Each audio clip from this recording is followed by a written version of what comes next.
দর্শক, আওয়ামী লীগ নিষিদ্ধের বিষয়ে কিন্তু উপদেষ্টা পরিষদ থেকে কিন্তু বৈঠকে বসা হয়েছে। সেই বৈঠকের ফলাফল, সুফলাফল প্রত্যাশায় কিন্তু এই মুহূর্তে শাহবাগ থেকে একটি মিছিল কিন্তু হাসনাত আব্দুল্লাহর নেতৃত্বে এই মুহূর্তে ইন্টারকন্টিনেন্টাল মোড়ে এসে সড়ক অবরোধ করেছে। এবং দর্শক, যেমনটি আপনাদেরকে দেখানোর চেষ্টা করছি, সেখানে কিন্তু সরাসরি হাসনাত আব্দুল্লাহর নেতৃত্ব দিচ্ছেন এবং আমরা সারদিস আলমকে দেখতে পাচ্ছি।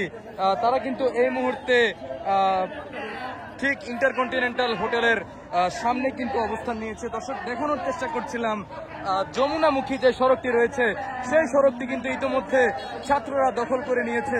ছাত্ররা কিন্তু যমুনামুখী যে সড়কটি রয়েছে, অর্থাৎ প্রধান উপদেষ্টার বাসভবনের দিকে যে সড়কটি রয়েছে সেই সড়কটি কিন্তু এই মুহূর্তে ছাত্র জনতা দখলে নিয়েছে বলে আমরা দেখতে পাচ্ছি। দর্শক, তারা নিশ্চয়ই আওয়ামী লীগ নিষিদ্ধের যে ফলাফল সেটি কিন্তু তারা আশা করছেন বলে আমরা ধারণা করছি এবং সেই উদ্দেশ্যে কিন্তু তারা যাতে উপদেষ্টা মন্ডলীদের যে বৈঠকটি হচ্ছে সেই বৈঠক শেষে যাতে তারা একটি ভালো ফলাফল তাদেরকে দিতে পারেন সেই উদ্দেশ্যে কিন্তু তারা এই মুহূর্তে যমুনামুখী যে সড়কটি রয়েছে সেই সড়কটি অবরোধ করেছে। এবং যেমনটি দেখছেন যে সরাসরি কিন্তু সারদিস আলম কিন্তু এই সারদিস হাসনাত তারা কিন্তু এই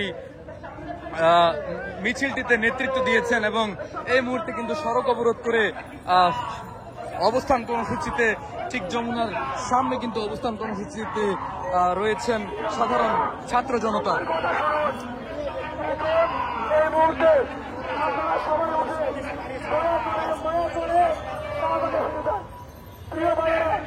আপনাদের হাতে ধরি।